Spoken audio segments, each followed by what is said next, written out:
오늘 이 시간에는 도둑질하지 말라 10가지 말씀 중 8번째 말씀으로 은혜를 나누길 원합니다. 여러분, 이 8번째 말씀, 이 도둑질하지 말라 이 말씀을 들으면 여러분 어떤 생각이 드십니까? 이 말씀을 마주하게 되면 일단 그렇게 마음에 큰 부담이 없습니다. 앞서 말한 부모를 공경하라, 간음하지 말라 이런 말씀을 들으면 어느 정도 양심의 가책도 받고 찔림을 받지만 이 도둑질하지 말라 이 말씀을 들으면 별로 대수롭지 않게 여기는 경우가 아마 대부분일 것입니다. 왜냐하면 여기에 계신 분들 가운데 도둑질하면서 산다고 느끼는 분들이 거의 없기 때문에 그렇습니다. 그래서 이 도둑질하지 말라 이 말씀을 들으면 어렸을 때 누구나 한 번쯤은 남의 것에 손을 대었던 그런 추억들을 떠올리시는 것 같습니다. 저도 이 말씀을 준비하면서 제 인생에 처음 도둑질한 기억이 떠올랐습니다. 제가 아마 초등학교 1학년 때인 것 같습니다. 제가 외할머니 집에 놀러 갔습니다. 지금도 그 장면이 생생히 기억이 납니다. 외할머니께서 이 세금을 내려고 이 세금 고지서 위에 지폐 몇 장과 동전을 이렇게 쫙 쌓아 놓으셨습니다. 그런데 제가 그날따라 뭐가 씌었는지 그냥 그만 제 손으로 그거를 훔치게 됐습니다. 양심상 큰 지폐는 제가 건드리지 못하고 동전이 그날따라 많이 쌓여 있었는데 제가 그만 그 동전 몇 개를 주머니에 넣었습니다. 그리고 저도 모르게 제 발걸음은 동네에 있는 마켓으로 향했습니다. 그래서 거기서 훔친 동전으로 껌과 사탕을 막 샀습니다. 그날따라 먹는 껌과 사탕이 얼마나 달콤한지 그래서 한 번에 입에 여러 개 넣으면서 다시 할머니 집으로 돌아왔습니다. 그래서 다시 할머니 집에 와서 아무렇지 않게 놀다가 그만 제가 잠이 들었습니다. 그리고 깼는데 눈을 떠보니까 제 머리맡에 제 주머니에 있던 사탕과 껌이 놓여져 있었고 제가 훔친 동전 몇 개가 이렇게 놓여 있었습니다. 저는 그때 이 사태의 심각성을 깨닫게 되었습니다. 드디어 현실을 마주하게 됐습니다. 지금으로 얘기하면 현행범으로 걸려서 증거물까지 완벽하게 지금 제출된 상태였습니다. 아마도 외할머니께서 동전이 없어진 걸 확인하고 직감을 하신 것 같습니다. 그래서 제 주머니를 뒤지니까 동전도 나오고 먹다 남은 사탕과 껌이 나온 겁니다. 아마 제가 자고 있으니까 깰 때까지 기다려 주신 것 같습니다. 그리고 할머니 앞에서 엄청 혼나고 눈물을 흘리며 제가 용서를 빌었던 기억이 납니다. 제 인생에 있어서 이렇게 감추고 싶은 도둑질한 이야기를 용감하게 나눈 이유가 있습니다. 왜냐하면 대부분 이 도둑질하지 말라 이 말씀을 들으면 많은 분들이 현재 나와의 삶과는 상관이 없다고 느끼기 때문에 그렇습니다. 과거의 추억만 떠올리는 것이 바로 우리들의 모습이 아닌가 생각이 듭니다. 이를 보여주듯이 하나의 자료가 있습니다. 1993년도에 기독교 전문 리서치 기관인 바나그룹에서 실시한 설문조사에 따르면 이 도둑질하지 말라라는 이 계명을 완벽하게 지켰다고 주장하는 사람이 86%에 이른다고 조사가 되었습니다. 그러니까 우리는 이 도둑질하지 말라라는 계명은 도둑이나 이 강도에게만 적용될 뿐 나와는 아주 무관한 것으로 생각을 하고 있습니다. 그렇다면 여러분 이 그림 한번 보시길 바랍니다. 이 그림은 1936년 10월 3일자 더 세러데이 이브닝 포스트 표지에 레슬리 트레셔라는 분이 그린 그림입니다. 그림의 제목이 무엇입니까? Tipping the Scales, 저울 한쪽 건드리기라는 표제가 붙은 그림입니다. 이 그림을 자세히 보시면 이 추수감사절 이 만찬을 위해 이 칠면조를 사는 여인이 있는 겁니다. 그리고 칠면조가 저울 위에 놓여져 있습니다. 그리고 쾌활하게 보이는 이 푸주간 주인이 또 있습니다. 그런데 서로 표정을 보면 두 사람 모두 약간 야릇한 미소로 번져 있는 것을 확인하게 됩니다. 이들은 왜 지금 이런 미소를 짓고 있습니까? 그 비밀은 그들의 손을 보면 알 수 있습니다. 푸주간 주인의 손이 어떻게 하고 있습니까?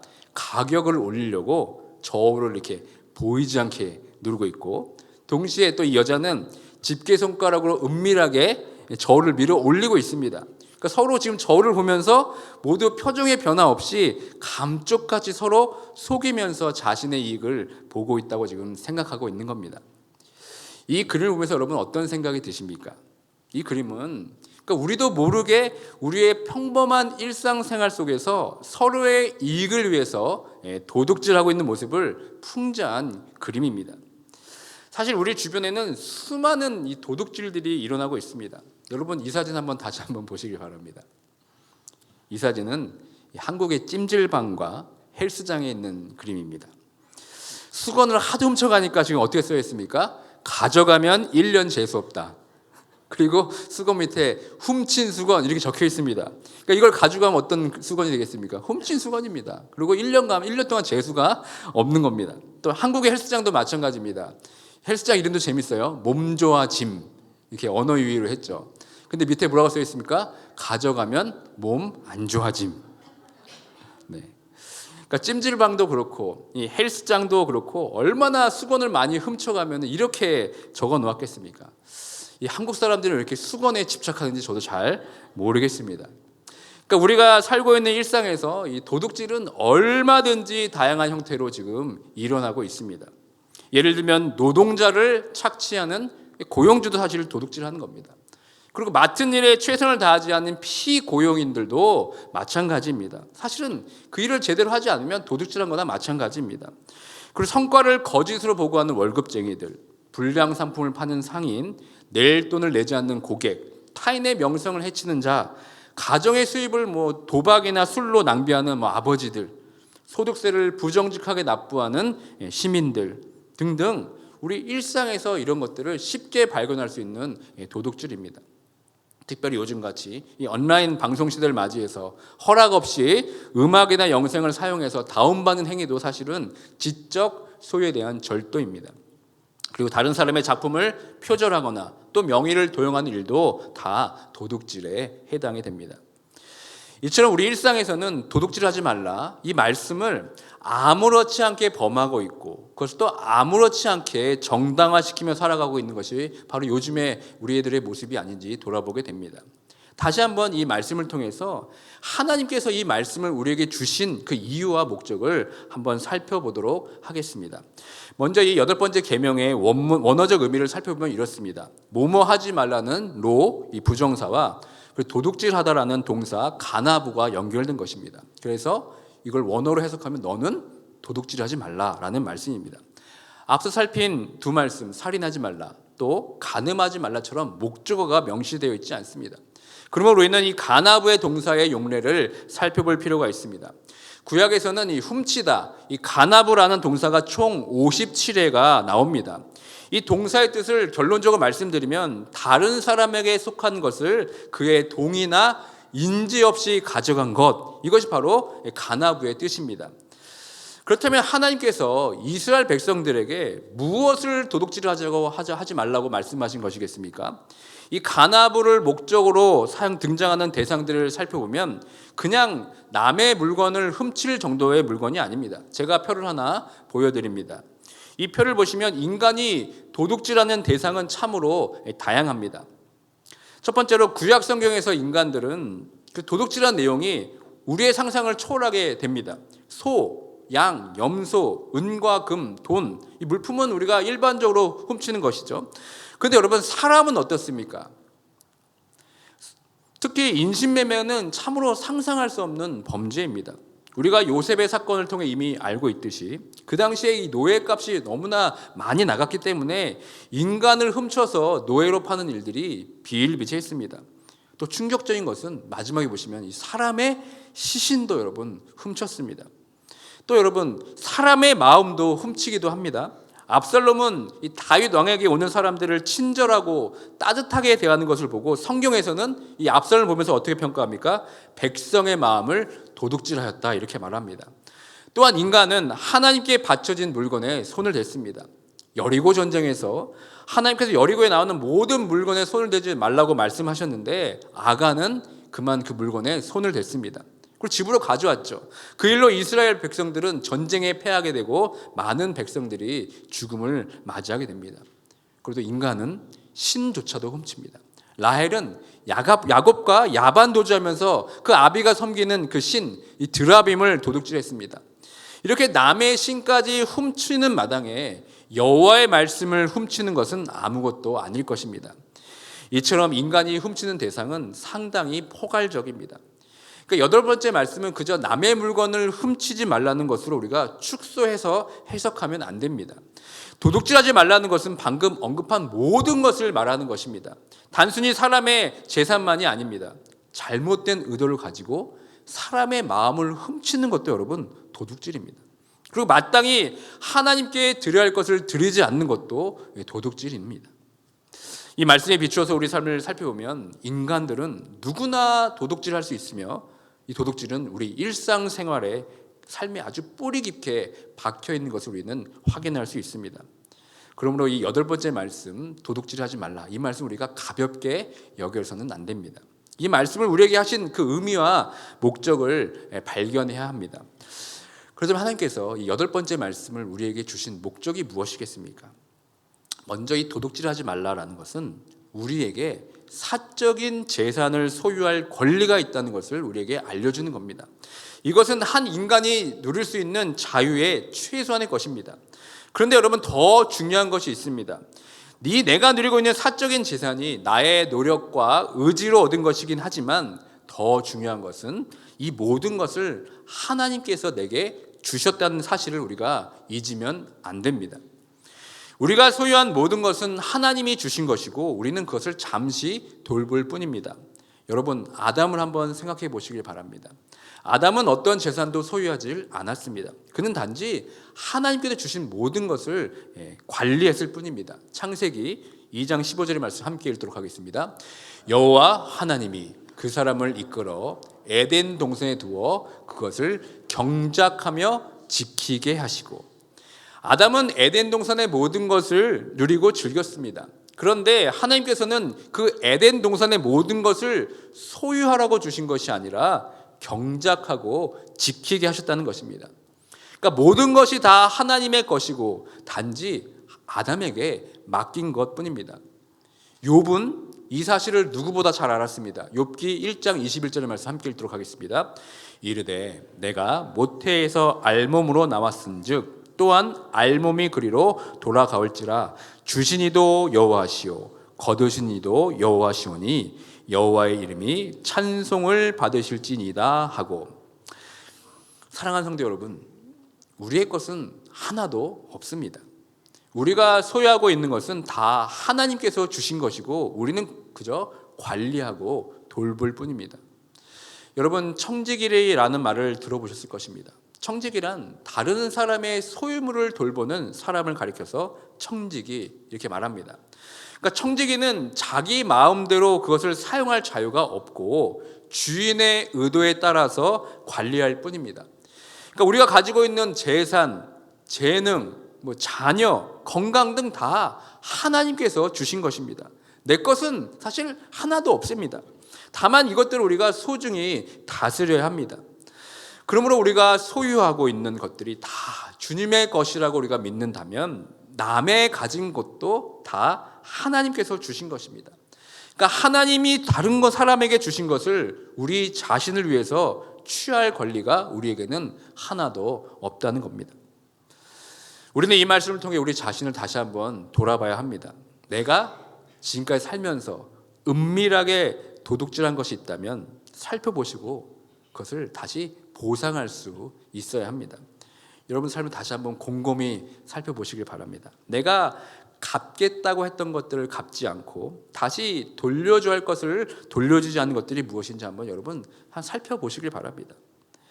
오늘 우리가 이 여덟 번째 말씀을 듣고 우리가 마음의 찔림을 받았다면 우리는 바로 그 빚진 것과 그 위에 얼마를 더해 갚는 것이 바로 우리들의 책임입니다.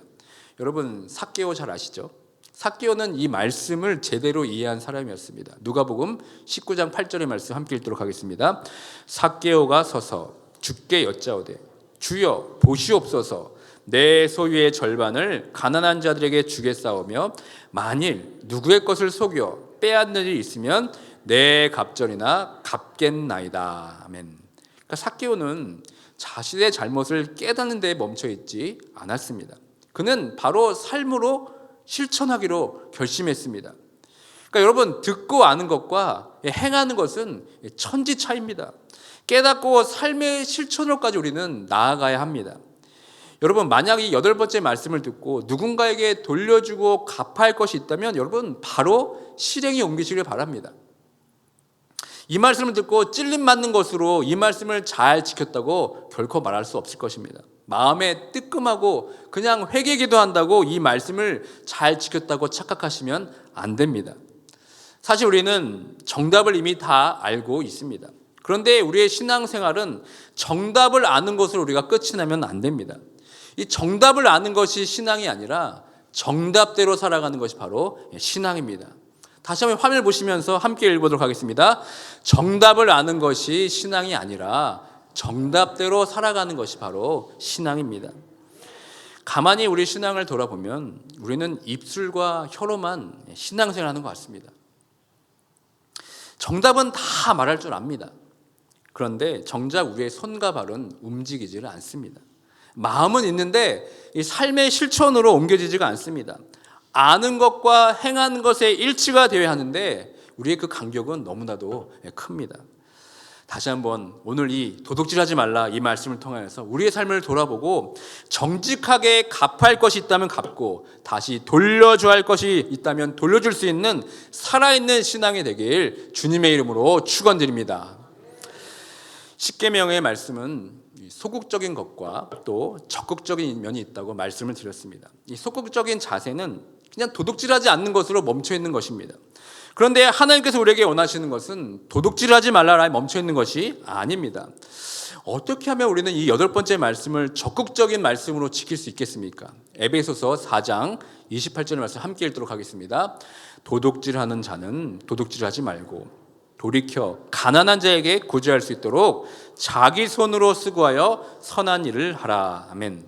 그러니까 사도 바울은 도둑질하는 자에게 돌이켜 가난한 자에게 구제할 수 있도록 자기 손으로 수고하여 선한 일을 하라고 권면하고 있습니다.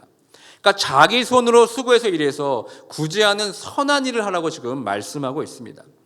여러분, 10가지 말씀 중에서 5번째 말씀부터 5번째 말씀부터 10번째 말씀까지는 이웃사랑을 위한 계명입니다. 우리의 나눔과 사랑으로 가난한 자를 구제하는 데 힘쓴다면은 내 것이 부족해서 남의 것을 도둑질하는 일들이 점점 줄어들지 않겠습니까? 만일 우리에게 물질을 많이 주셨다는 것은 그것을 나만 누리라고 주신 것이 아닙니다. 이웃에게 나눠주라고 주신 것입니다. 이것이 바로 하늘의 재물을 쌓는 겁니다. 만약 우리들에게 물질이 풍요하다면 그럴 만한 자격이 있으니까 하나님께서 물질을 우리에게 풍족하게 주시는 것입니다. 어떤 자격입니까? 어려운 이웃들, 도움이 필요한 이웃들에게 나눌 만한 사람이니까 하나님께서 그 물질의 복을 우리에게 주시는 것입니다. 욕심을 부려 쓸데없이 많이 가지려고 하는 것은 그저 썩게 될 뿐입니다. 우리가 이미 광야에서 내려주신 만나 삭걸통을 우리가 잘 알고 있습니다.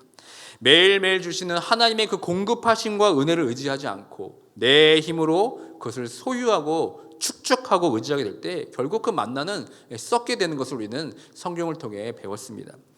그러므로 우리는 나눠야 합니다. 움킨 손을 여러분 펴셔야 합니다. 하나님께서 원하시는 나라는 그 하나님 나라는 가난한 자가 없는 것입니다. 그러니까 내 것이 없어 남의 것을 탐내는 나라는 하나님의 나라가 아닙니다. 신명기 15장 4절의 말씀 함께 읽도록 하겠습니다. 네가 만일 네 하나님 여호와의 말씀만 듣고 내가 오늘 네게 내리는 그 명령을 다 지켜 행하면 네 하나님 여호와께서 내게 기업으로 주신 땅에서 네가 반드시 복을 받으리니 너희 중에 가난한 자가 없으리라. 아멘. 신약 성경도 동일하게 이야기합니다. 사도행전 4장 34절부터 35절의 말씀 함께 읽도록 하겠습니다. 그 중에 가난한 사람이 없으니 이는 밭과 집 있는 자는 팔아 그 판 것의 값을 가져다가 사도들의 발 앞에 두매 그들이 각 사람의 필요를 따라 나누어 줌이라. 우리는 이 8번째 말씀을 통하여서 이 도둑질하지 않는 것으로 멈춰 있으면 안 됩니다. 그것은 여러분 소극적인 태도입니다. 적극적인 태도는 우리의 것을 나누는 것입니다. 이웃을 향해 우리의 손을 펼쳐야 합니다. 그럴 때 우리는 이 도둑질하지 말라라는 말씀에서 자유롭게 될 줄 믿습니다. 사랑하는 성도 여러분, 나누려는 마음이 가득한 사람이 어떻게 남의 것을 탐낼 수 있겠습니까? 내가 베풀 때마다 우리는 우리의 소유욕에서 해방될 수 있습니다.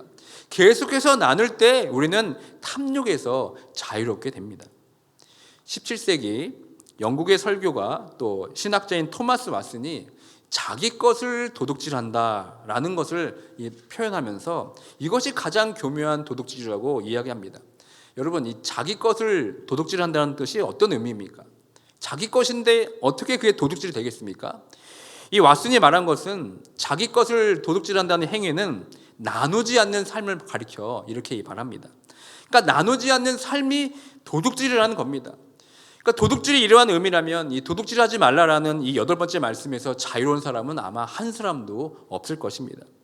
그러니까 하나님께서 우리에게 물질을 맡기고 은사를 주신 것은 다 나누라고 우리에게 주신 것입니다. 신명기 15장 10절의 말씀을 함께 읽도록 하겠습니다.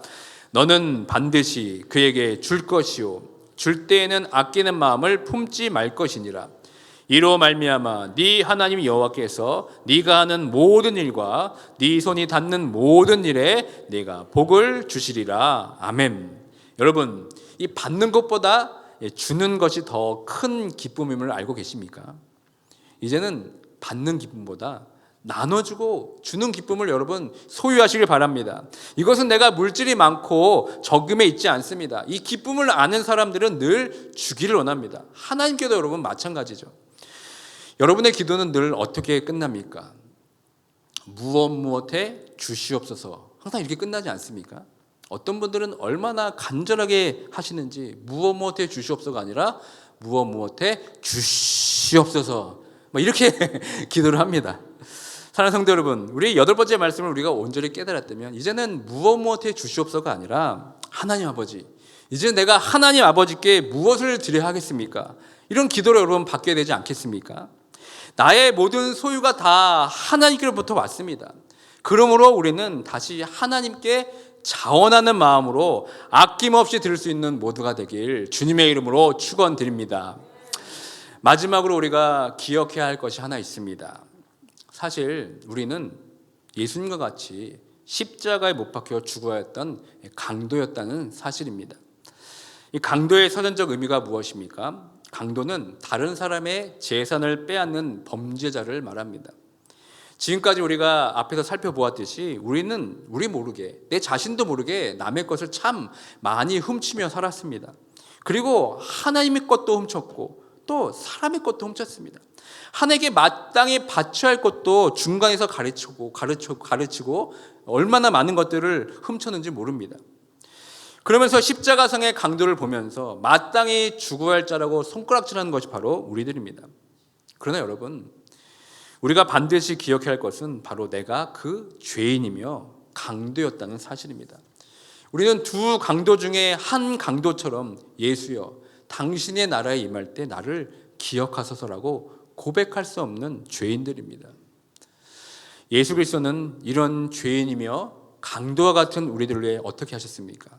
십자가에서 우리의 죄를 대신해 죽으심으로 인해서 우리의 죄를 대속해 주시고 우리에게 새 생명을 허락해 주셨습니다. 도적질하고 강도와 같은 삶을 사는 우리들에게 자신의 목숨을 기꺼이 십자가에 내어 주셨습니다.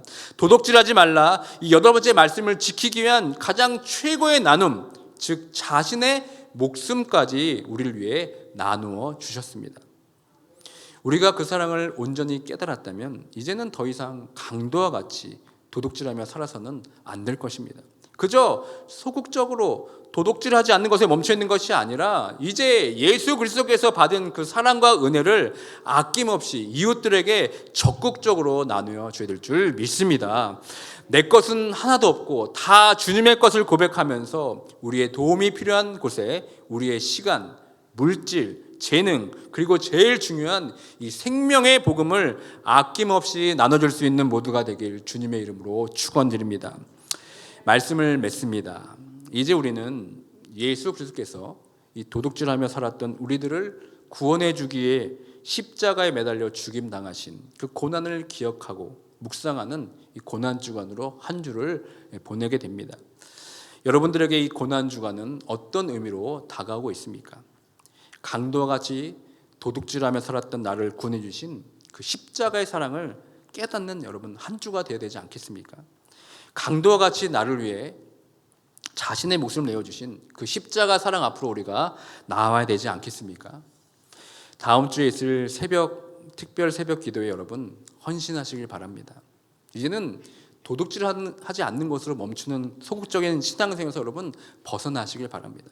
그저 아는 것으로 멈추지 마시고 아는 만큼 살기 위해서 몸부림치는 삶이 되길 원합니다.